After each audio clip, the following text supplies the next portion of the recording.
Wabarakatuh. Halo Halo Tribuners. Apa kabar semua Tribuners di rumah? Semoga dalam keadaan sehat semua di tengah masih pandemi COVID-19. Bertemu lagi bersama saya Yoso Mulyawan. Kali ini saya akan mewawancarai secara eksklusif pasangan calon wali kota dan wakil wali kota Metro dari jalur independen. Di sebelah saya ada Bapak Dr. Wahdi, beliau calon wali kota Metro dari jalur independen terpilih. Di sebelah saya calon wakil wali kota Metro terpilih Bapak Komaruzzaman. Saya juga bersama Mas Hadi, pemimpin umum Tribun Lampung. Kita akan berbincang-bincang Tribuners selama mungkin sekitar setengah jam ke depan mengenai bagaimana nih perjalanan Pak Wahdi mengarungi pilkada kemarin, kemudian ke depan seperti apa nih untuk kota Metro. Bapak Wahdi dan Bapak Komaru akan melakukan apa di kota Metro dalam mengemban amanahnya 5 tahun ke depan. Baik, Tribuners, kita mulai saja perbincangan kita. Bapak Wahdi, apa kabar Pak? Sehat? Alhamdulillah Tribuners, terima kasih. Ya, semoga Sehat semua ya. Walaupun dokter, perawat banyak yang kena COVID juga, mudah-mudahan Pak Wahdi nggak kena Pak. Insya Allah mohon doanya tentunya. Karena garda terdepan ya. Harusnya. Gitu, ya. Pak Wahdi, kita bincang-bincang santai. Tapi sebelum itu mungkin kita pengen tahu nih, sudah ditetapkan oleh KPU, sudah diparipurnakan oleh DPRD, sudah ada kabar agenda pelantikan ini Pak. Kapan ini Pak? Insya Allah mohon doanya juga tentunya, dukungannya juga. Tanggal 17 Februari tentu kita mengharapkan jadwal itu di mana kita dilantik terlaksana. Saya kira itu, mohon doa dan dukungan. Persiapannya apa nih Pak? Mungkin dengan Pak Komaru sudah foto-foto atau foto terus, jas, foto baju. hari. Persiapannya gimana Pak menuju pelantikan? Ya, alhamdulillah juga artinya kita kolaborasi dengan pemerintah, dalam hal ini pemerintah Kota Metro, dan tentu saya sudah bersilaturahim dengan Wali Kota Kota Metro Pak Khairin masa bakti 2016-2021, dan tentu kita bangga, senang karena proses ini berjalan dengan baik atas dukungan juga pemerintah. Kita sudah fitting baju ya Mas ya, sudah di fitting baju, sudah nyoba sepatu, sudah coba kacamata baru nggak nih Pak Wahdi? Wah, kacamatanya udahlah. Ini aja saya sekali-sekali juga, tapi ada bedanya kalau pakai kacamata dengan kacamata. Gantengan nggak pakai kacamata kan? Waduh, udah kita tinggal aja deh. Ya Tribuner. Yeah. Baik Pak Wahdi, tadi sedikit disinggung soal persiapan termasuk konsolidasi. Nah, ini kan dari jalur independen nih Pak Wahdi. Tentunya kita mungkin tidak punya dukungan partai politik kemarin. Kira-kira konsolidasi untuk menuju ke sana seperti apa Pak Wahdi? Ya, terima kasih. Tentu kita lihat Undang-Undang Nomor 12 2008 tentang demokrasi.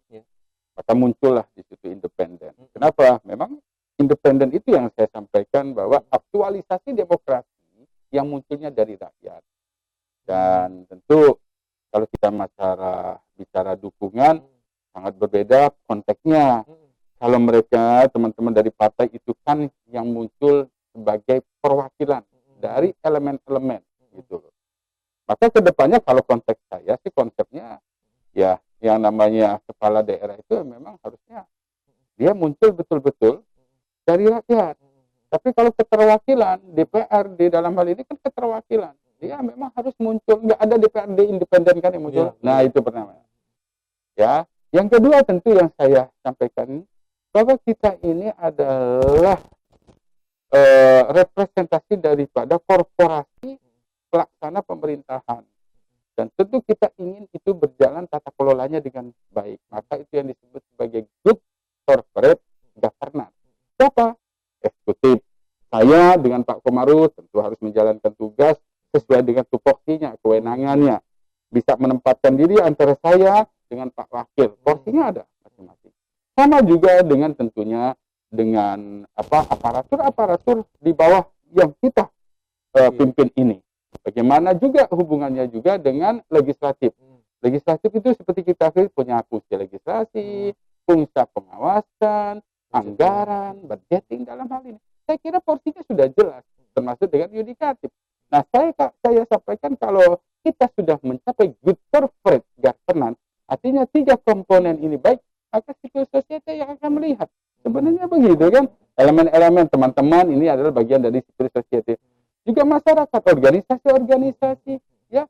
Kita dalam menjalankan ini, independen itu masuk sebenarnya satu, saya tidak menyampaikan satu kegelisahan, tapi keinginan, ya, adanya muncul dukungan daripada tokoh-tokoh masyarakat yang ada di Kota Metro. Tokoh-tokoh agama, pendeta, alim ulama, dalam hal ini tokoh masyarakat, tokoh adat, tokoh pemuda, dan tokoh wanita yang memang melebur jadi satu.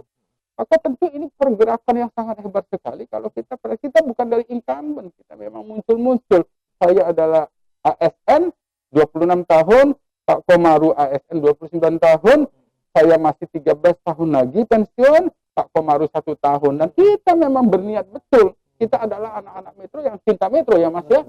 Itu. Saya dengan beliau ini teman dari kecil. Ayah saya dengan ayah beliau juga berteman juga. Berjuang untuk Lampung Tengah, mulai berdirinya Lampung, lepas dari Sumatera bagian selatan. Jadi Saya kira itu optimis. Terjalin dengan baik dengan DPRD. Yang dipilih masyarakat itu, yang di legislatif adalah orang-orang pilihan loh. Punya akhlakul karim loh.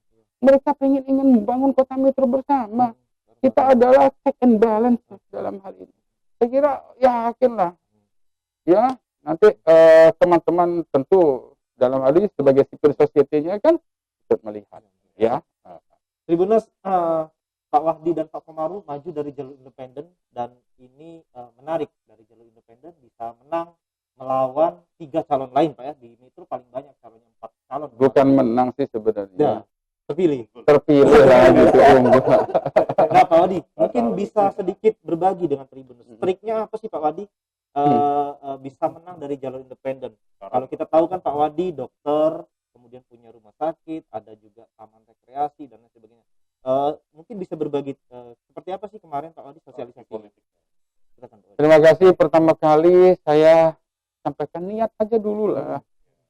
Saya dan Pak Komaru ini berniat dari sejak 2015. Ini tak buka aja deh rasanya ya. Betul. Jadi 2015 saya diminta beberapa, tentu juga diminta oleh kepala daerah saat itu Pak Lukman. Saya pernah dipasangkan oleh beberapa calon. Saya pernah fit and proper test di PDI, dan dulu saya sampaikan nih, sudah mau masuk ke aku. Tapi mungkin Tuhan nggak berkehendak kan. Jadi apa yang muncul niat itu ketika apa? Ada dukungan dari orang tua pertama kali. Kalau yang dulu nggak ada dukungan orang tua ya kita ya.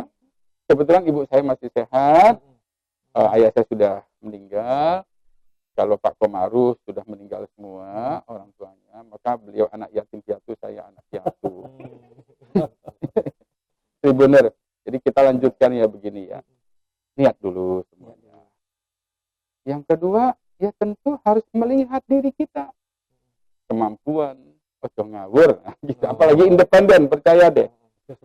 Ya sembrono. Jadi kita harus lihat karakter, ya masyarakat Metro seperti apa, segmentasinya seperti apa, keinginan masyarakat akan kepemimpinan yang depan. Baru kita masuk di titik situ. Itu yang disebut, saya bilang tadi, satu strategisnya kita masuk di situ. Yang ketiga adalah modal sosial. Harus dikenal dulu. Kalau saya dengan Pak Komaru, ya orang tuanya mungkin dikenal juga gitu loh. Ini kita buka-buka antar. Dan alhamdulillah mungkin orang tua kita melakukan sesuatu hal-hal yang terbaik untuk Kota Metro Lampung Tengah pada saat itu umumnya. Dan ini selama saya menjadi pegawai, mungkin beliau jadi pegawai, saya pernah bilang loh satu saat sama Mas Komaru, kalau misalnya ada peristiwa di mana orang menyampaikan bahwa selama menjadi, ini beliau ini kan depan, ya mengatakan tidak baik dalam, saya nggak mau, saya bilang sama, saya juga harus, saya pernah di struktur loh.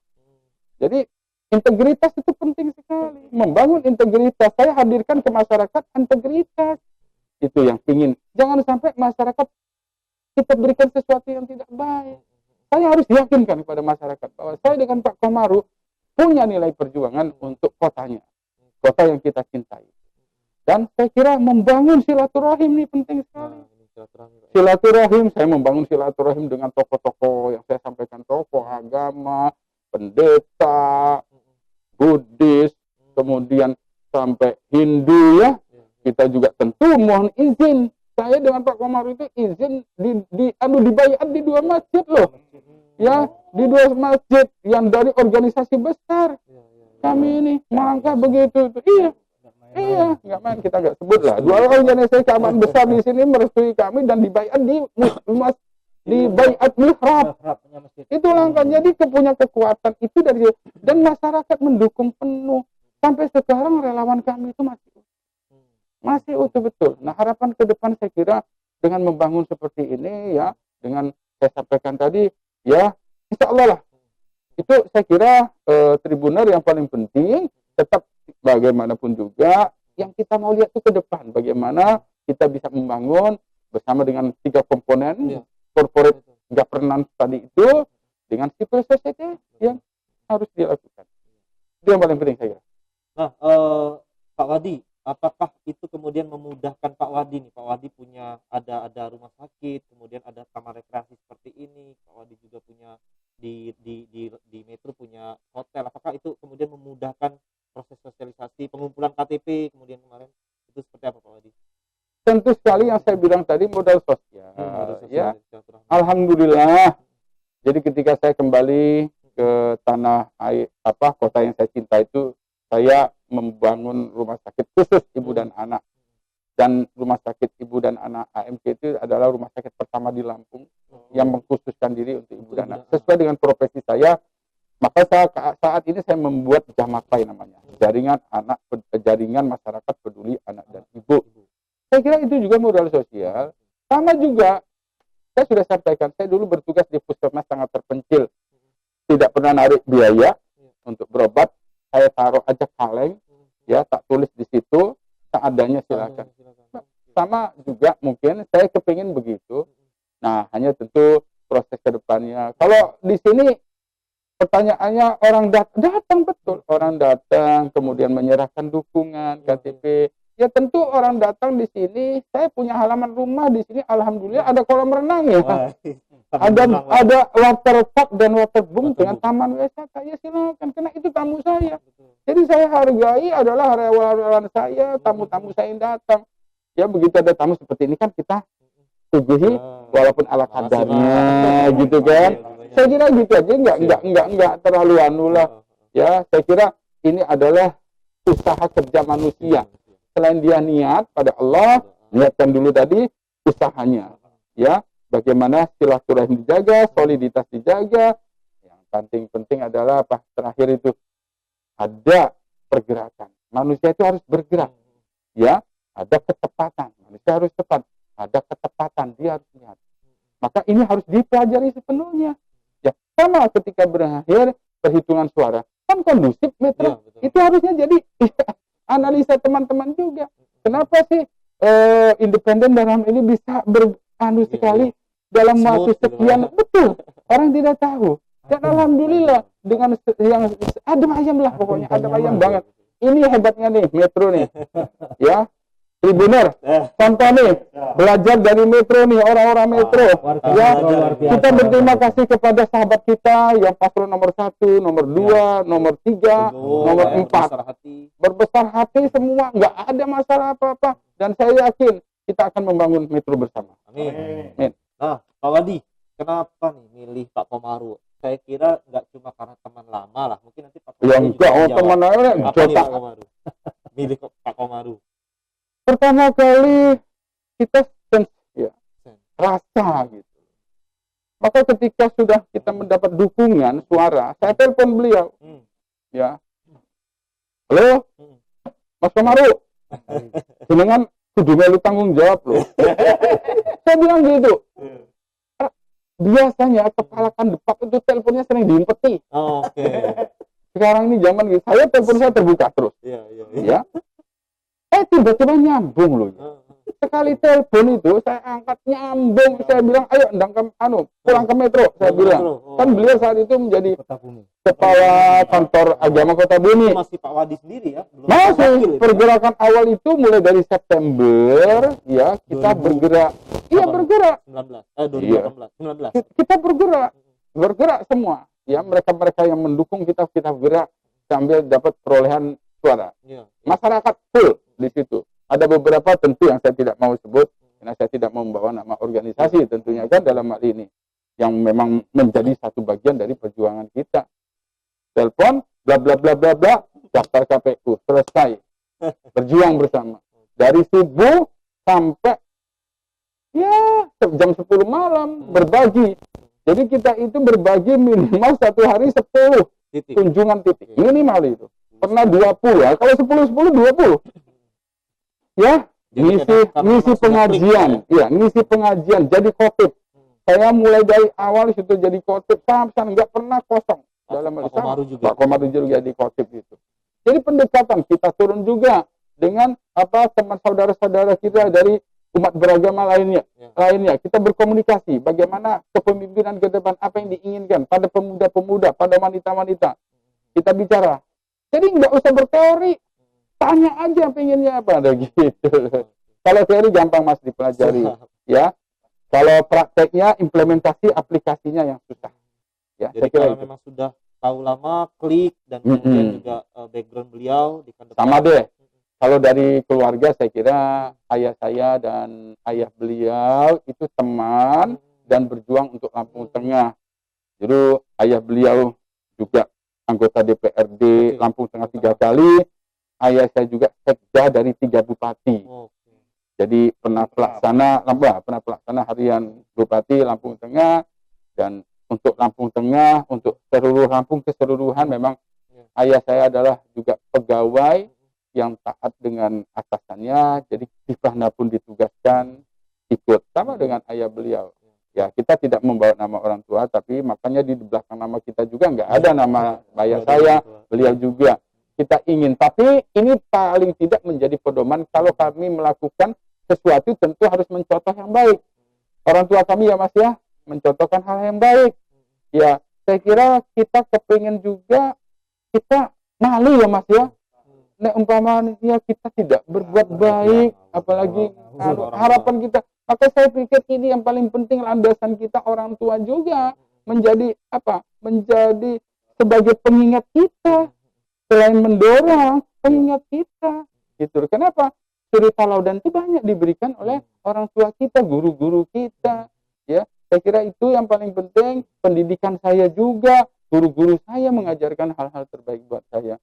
Mungkin Pak Komaru lebih banyak. Kenapa dia pilih saya? Pak Komaru, kenapa ditelepon mau? Wadi langsung pensiun. Silakan Pak Komaru. Terima kasih Tribuners yang saya banggakan. Halo. Bagian yang tidak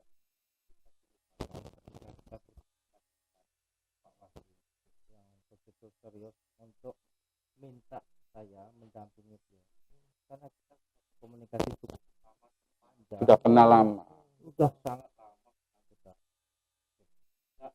Pak Wadi itu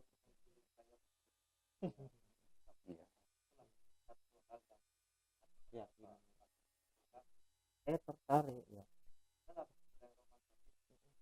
1 Maret mengundurkan diri dari kepala kantor Kementerian Agama Lampung.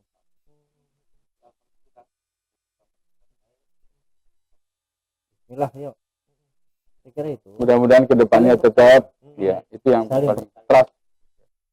Baik, mungkin kita berlanjut, ini baru setengah jalan tapi kita masih bicara yang sebelumnya ketika pemenangan. Nah, ke depan ini Pak Wadi dan Pak Komaru, kira-kira Pak Wadi ada kepikiran apa sih prioritas untuk Kota Metro? Silakan Pak Wadi.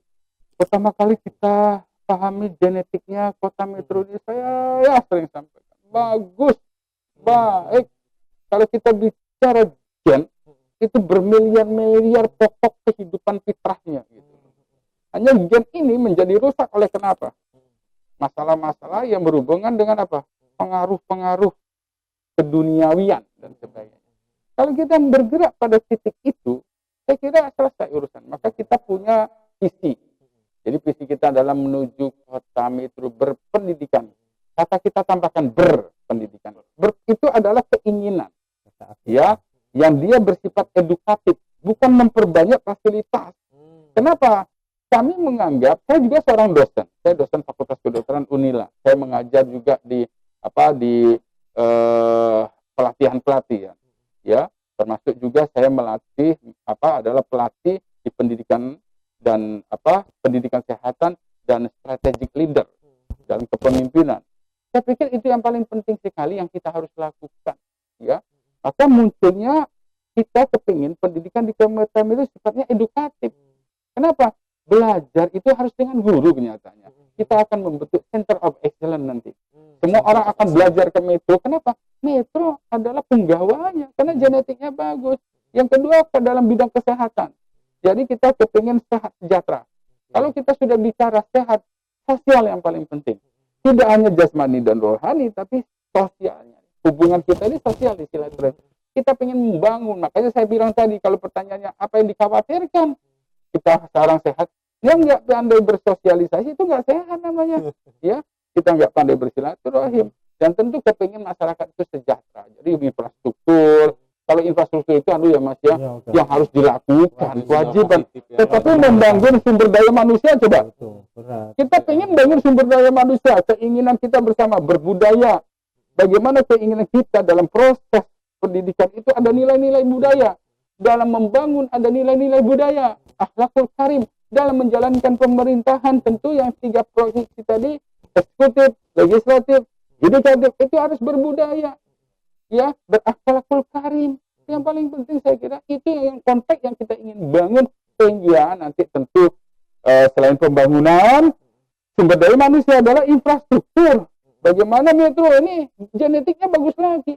Oh, metro ini kota loh, tetapi masih ada lahan pertanian.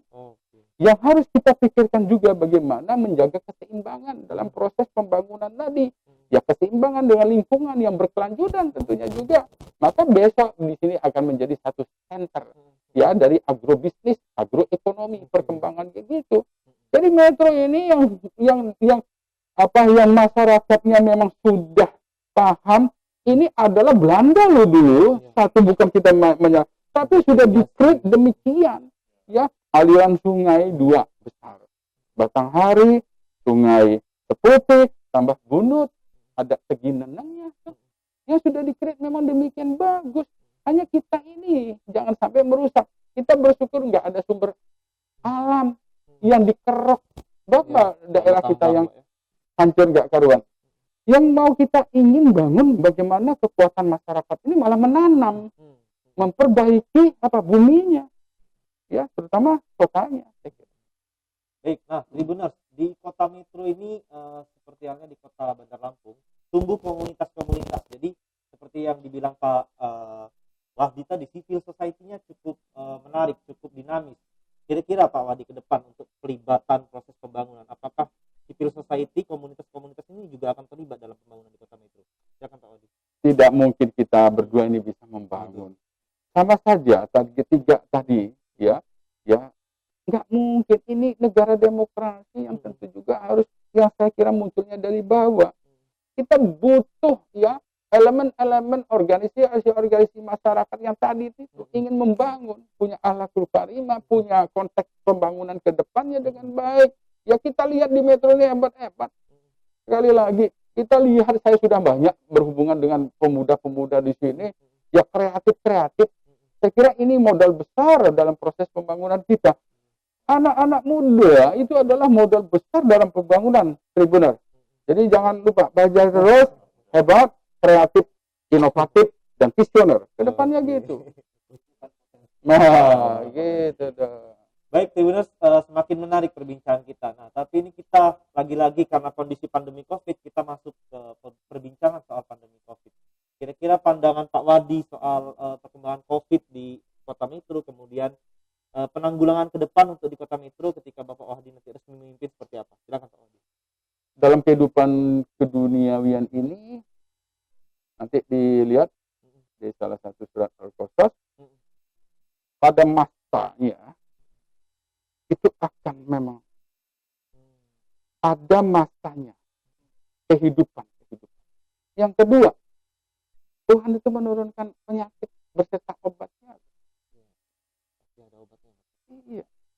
Jadi itu hanya ujian aja bagaimana kita melangkah melihat dunia ini. Bumi ini harus dilihat. Dan janganlah kamu membuat kerusakan di muka bumi, itu intinya begitu. Jadi kalau ada proses itu mengingatkan kita. Yang kedua adalah proses penyakit yang sudah jelas. Karena hadisnya bila di satu tempat ada penyakit menular ya, maka kamu jangan masuk. Mereka yang di dalam bersabarlah. Dalam satu perang Umar itu intelijennya bilang, ya Khalifah Umar, daerah yang mau kita perangi itu kebetulan sedang ada wabah. Berhenti di situ. Nggak dimasuki. Ya keluar, sabar. Dan alhamdulillah begitu wabahnya selesai, perangnya nggak jadi gitu.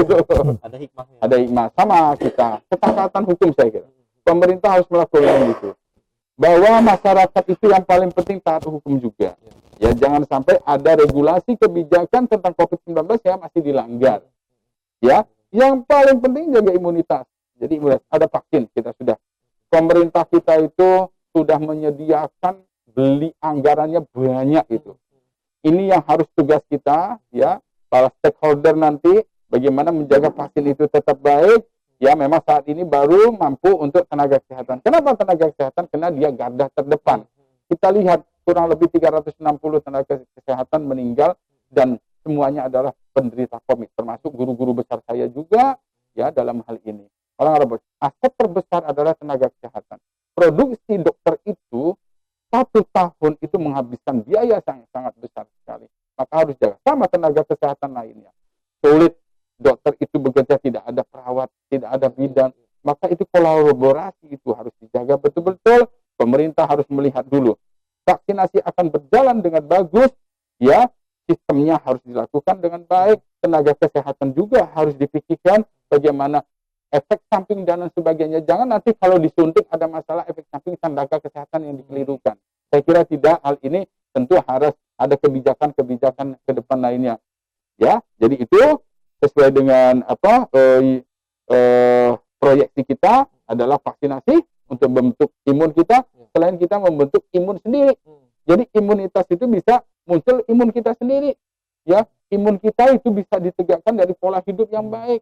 Ya, pola makan, tidur, ya, jangan banyak begadang misalnya, melakukan kegiatan tidak 5M. Tidak menggunakan masker, tidak pernah cuci tangan langsung makan, apalagi anak-anak kita tuh. Jangan pernah anak-anak kita pegang makanan masuk ke mulut atau ngupil-ngupil. Itu sumber penyakit itu masuknya lewat lubang-lubang kita semua. Dan jangan lupa kita diajarkan mencuci. Ya, kalau dalam agama Islam itu jelas. Dan cucilah tanganmu ketika kamu bangun dari tidur. Kenapa? Entah kemana tanganmu tadi malam tuh. Lari nggak kemana ya Mas Komari ya. Tangannya boom. Wah, itu yang nggak boleh. Nah, dan tambah 2 lagi nih. Jangan melakukan mobilisasi besar-besaran. Instruksi kemarin dari Gubernur juga secara nasional, Satgas Covid nasional, tidaklah sementara ini kita sabar. Maka saya paling penting kita harus sabar dan bersyukur. Jangan membuat gerombolan besar dulu. Ya, malah tegas lagi. Di dalam ruangan, ya kita harus dibatasi waktunya. Tidak boleh lebih dari 2 jam. Karena memang epidemiologi penyakitnya demikian. Virulensi itu dipengaruhi oleh jumlahnya kuman yang masuk dan daya tahan tubuh manusia. Jadi kita harus jaga betul-betul. Nah, tentu yang kebijakan-kebijakan lainnya memang saya kira kita bersama-sama ya memerangi. Saya kira kita nggak perlu khawatir berlebihan, kita ikuti saja, dan saya kira jangan sampai kita kehilangan satu bonus demografi kita. Saya paling khawatir kita kehilangan satu peristiwa, kita harusnya masuk 2020, 2030 itu pada kancah bonus demografi, tapi menjadi modus demografi. Di mana orang-orang yang produktif, ya, anak-anak kita jangan sakit ini, calon-calon penerus bangsa ini, menuju generasi emas Indonesia cemerlang ke depannya. Maka kita di pendidikan punya konsep gemerlang, generasi emas Metro Cemerlang. Kita punya di situ Metrokar, ya bagaimana menjaga kesehatannya. Ya ini bukan slogan, saya kira ke depannya kita ingin bersama tentunya, ya tadi 3 komponen tadi itu, ya eksekutif, legislatif, yudikatif, dan sipil society-nya tadi. Kita bersama-sama lah kita membangun, ya. Oke, Tribuners, mungkin sekitar 2 pertanyaan lagi Pak Wadi sebelum kita berakhir. Kira-kira mungkin Pak Wadi backgroundnya dari kesehatan, Pak Komaru dari Kementerian Agama, kira-kira gaya kepemimpinan yang seperti apa nanti yang akan dipraktekkan di pemerintahan 5 tahun ke depan? Silakan Pak Wadi. Proses untuk terjadinya manusia itu tanggung jawab saya sampai melahirkan, membesarkan, ya. Kemudian yang menikahkan beliau. Yang sampai meninggalnya urusannya beliau. Jadi kita ini komponen yang saling lahir dan iya kan? Iya betul.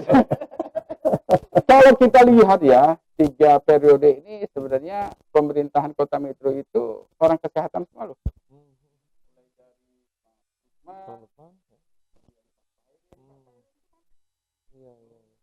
dari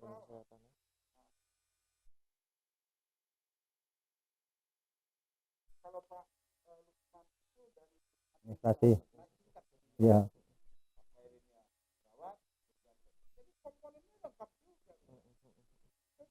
Tribuners, Pak Wadi ini dokter kandungan. Nah, jadi tadi makanya saya sebut lahir dan mati. Kalau Pak beliau urusannya agama ya.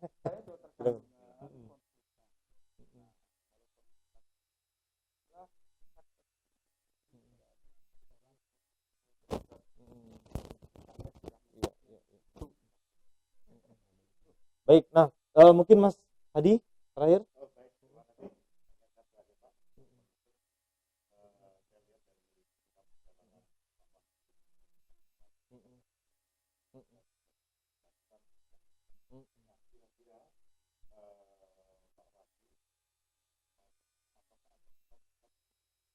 Ya, benar. Khususnya di Kota Metro.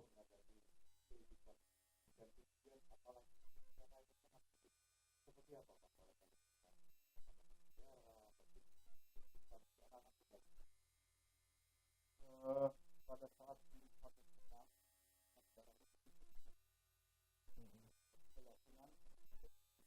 seluruh pemuda dapur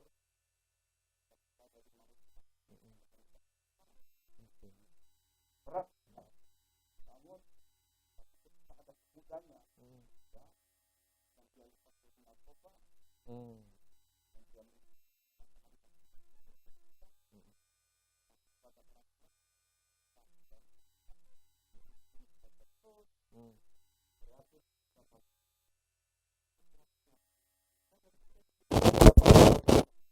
Jika orang bertanya kepada saya itu organisasi.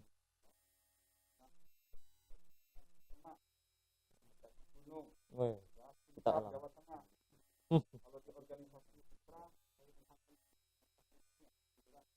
Lembaga kesehatan. lembaga juga dah. Ya. Sekarang saya